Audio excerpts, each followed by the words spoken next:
A number of you will be joining as officers of the Indian Army, a great professional army. So Sam, tell me about the beginning of the Bangladesh war, the Mukti Bahini. Oh, Pakistan had really cracked down in a big way.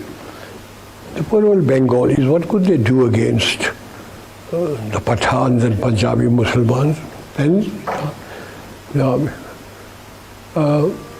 So they started pouring into India, and Mrs. Gandhi, in an awful temper, looked at me and read out messages from the Chief Minister of West Bengal that thousands of refugees have poured in, from the Chief Minister of Assam, the Chief Minister of Tripura. And she looked at me and said, "What are you doing about it?" "Nothing. What's it got to do with me?" She said, "I want you to do something." I said, "What do you want me to do?" She said, "I want you to march into East Pakistan." I said, "That means war." So she said, "I don't mind if it's war." So I said, "Oh, have you read the Bible? God said, 'Let there be light,' and there was light. And you say, 'Let there be war,' and there was war. Are you ready?" "I certainly am not." Then I said, this was about 23rd of April.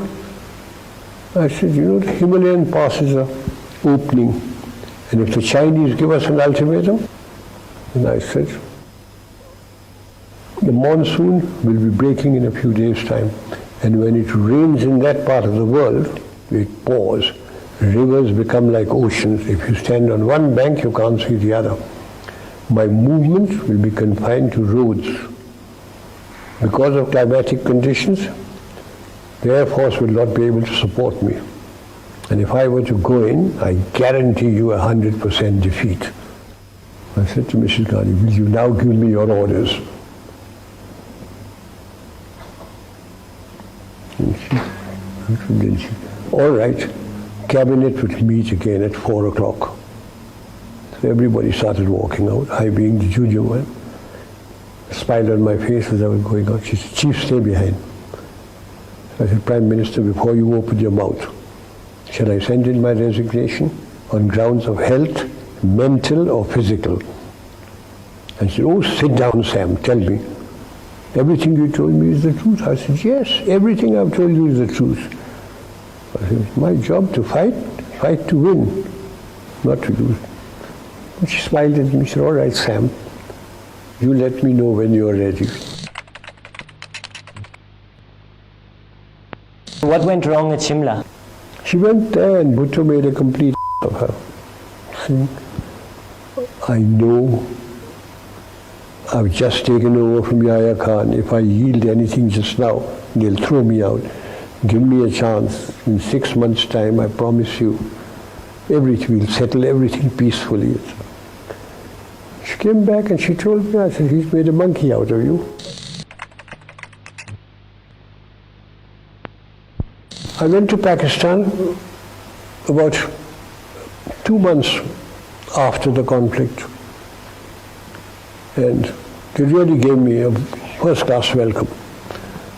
The governor, this was at Lahore, the governor invited me for lunch, gave me a martini before lunch, wines at lunch, and during lunch he said, "General, will you do me a favor?"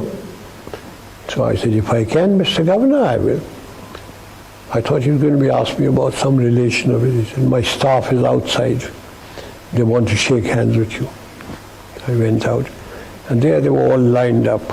About the 11th man took his pagri off and put it at my feet. So I picked it up, and I gave it to him. "ये क्यों आपने किया?" कहता, "हजूर, आप थे तो हम बच गए। मेरे 5 लड़के आपके कैदी हैं। उनकी चिट्ठी आती है कि आपने सबको कुरान शरीफ दी। वो लोग बैरक में सोते हैं, आपके जवान बाहर सोते हैं। वो लोग चारपाई पे सोते हैं, आपके जवान ज़मीन पे सोते हैं। आप जब जाते हैं हाथ मिलाते हैं सबके साथ, लंगर में जाके खाना टेस्ट करते हैं. And he turned around, the governor was with me. अब हम कभी नहीं मानेंगे साहब कि हिंदू खराब है. And I got into trouble in my own country. The bureaucrats and the ministers complained about me कि चीफ साहब तो उनको ऐसा रखते हैं कि जैसे उनके जवाई हैं, as if they were my sons-in-law. They complained against me, cabinet meeting, at the meeting. Mr. Gandhi looked at me, I said, Prime Minister, they were soldiers. They fought. They fought extremely well. They lost. And I'm looking after the soldiers. No, I've forgotten all about the war and everything. Sam, what was your greatest achievement in the army? Do you know, from the rank of second lieutenant to field marshal, I have never punished a man. My adjutant general, when I was the chief, and my judge advocate general used to get wild. Court-martial proceedings would come to me. If they said not guilty, I'd sign. If they said guilty and punished, I'd take the file home, I'll look at it, I'll say, no, I think witness number 3 has lied with the so-and-so thing. And they say, how can we maintain discipline with you as the army chief? You're not punished. How can you damn chaps sit in Delhi with your wives and your children in lovely homes, and you forget what those chaps are going through?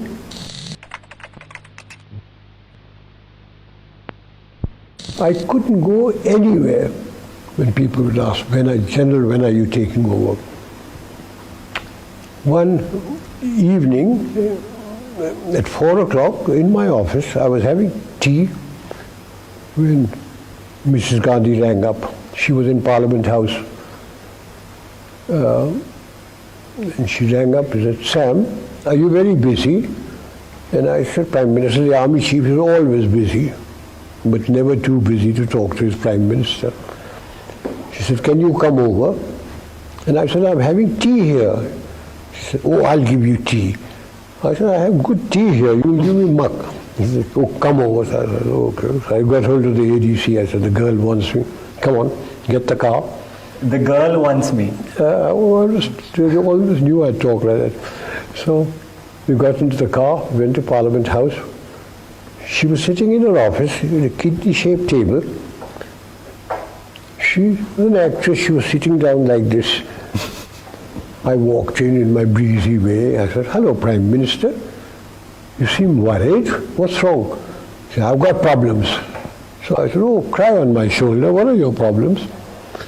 And she looked me straight in the face and said, you are my problem.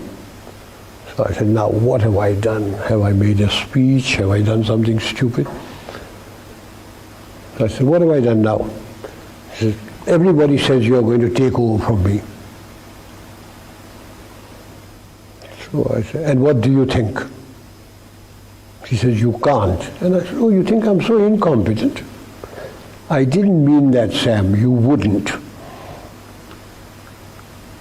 She has a long nose, I have a longer one.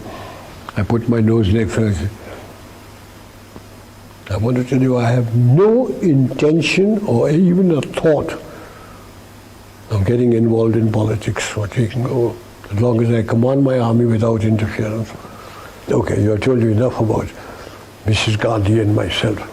Moraji Desai. You want to know about Moraji Bhai? You've been dying to tell that story, haven't you? I've got 2 or 3 stories about Moraji Bhai.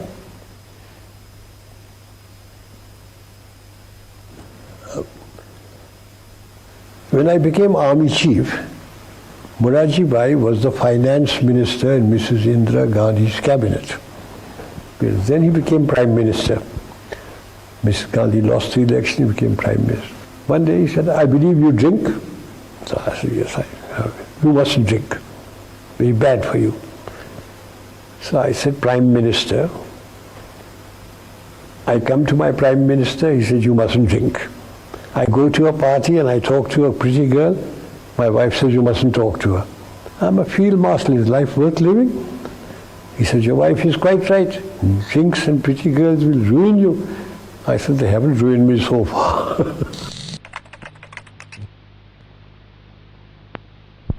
After partition, I became director of military operations, and I remained director of military operations for 3.5 years. I was sent to Kashmir with VP Menon, who was the state secretary.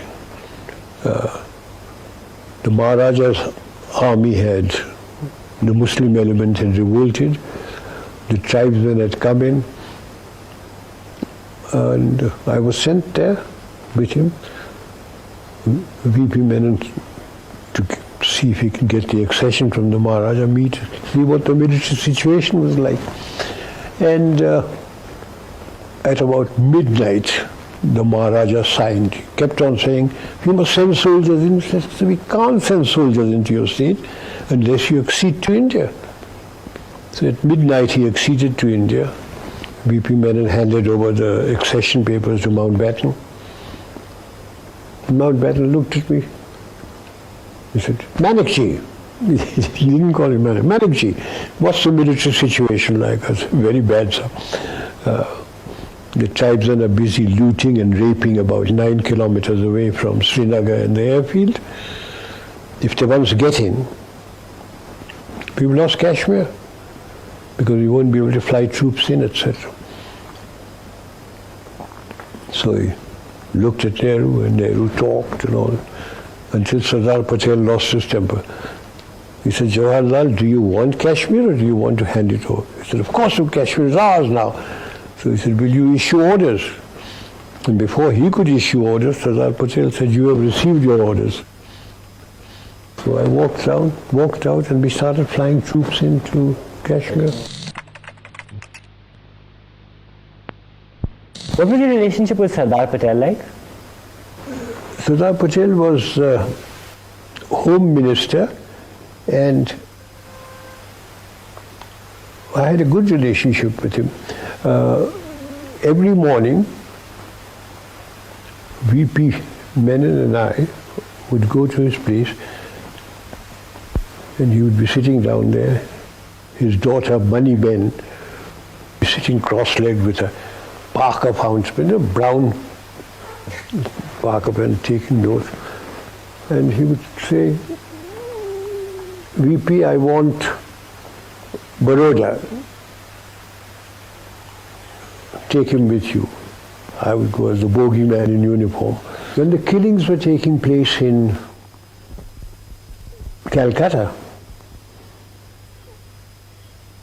by British Commander-in-Chief, he came along and said, "Hey you, the Sardar wants you in Calcutta." So I said, "Why me, sir?" He said, "He phoned, he wants you there. An aircraft has been laid on for you." So I went there. The Sardar was with the Chief Minister, B.C. Roy. When I went in there, he said, "I don't want arguments, etc. I'm going to ask you a question, I want an answer.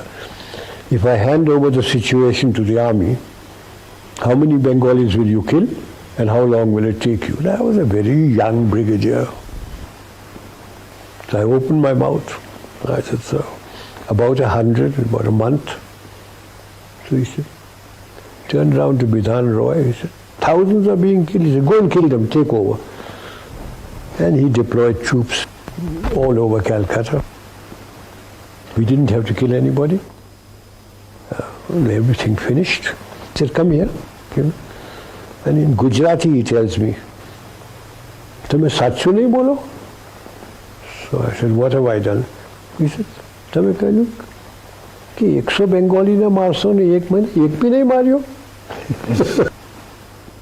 Then he told me, he said, "Well done, thank you." Then the Chinese came into Nifa, and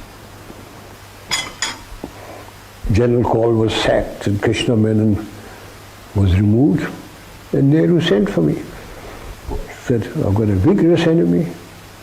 will you go and take over? And I said, I've been waiting 18 months for this, Prime Minister. And he said, oh, that was all a mistake. That was all a mistake. Will you go? I said, yes, I'll go. So I took over the thing. And so I always say that the Chinese came to my rescue. If the Chinese hadn't come in, and if Krishna Menon and Kaul hadn't been sacked, I don't know what they would have done with me. I said, I don't want to know what happened in the past. All I want to know is, who are my commanders? Where are the Chinese? How much ammunition have I got? How much oil, petroleum, and food have I got? And just leave the map to be here. Mr. Did. After half an hour, I rang the bell. They came in. And I said, I don't know whether I'm doing right or wrong, but these are my orders. And that was the time when the Chief of Staff took his hat off, flung it on the ground, jumped on it. He said, thank effing God, at last somebody is giving orders. We have never had orders before. And my orders were that we start advancing. They were. No, Khanna, Leisure. So Sam, tell me about when you joined the Gurkhas. Oh Lord.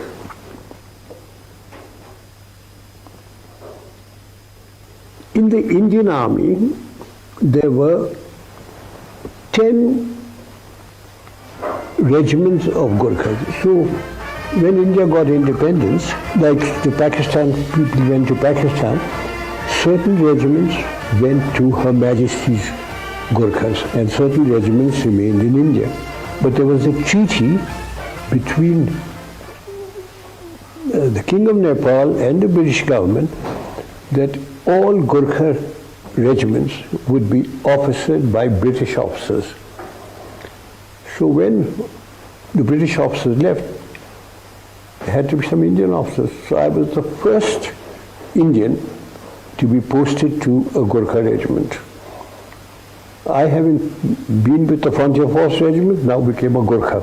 What year was this? 1947. 1947. And I met a Gurkha sentry. I looked at him and I said, asked him, "Tera naam kya hai?" And he said, "Har ka Bahadur Guru." Then I looked at him, "Mera naam kya hai?" And he thought and he said, "Sam Bahadur." I became Sam Bahadur.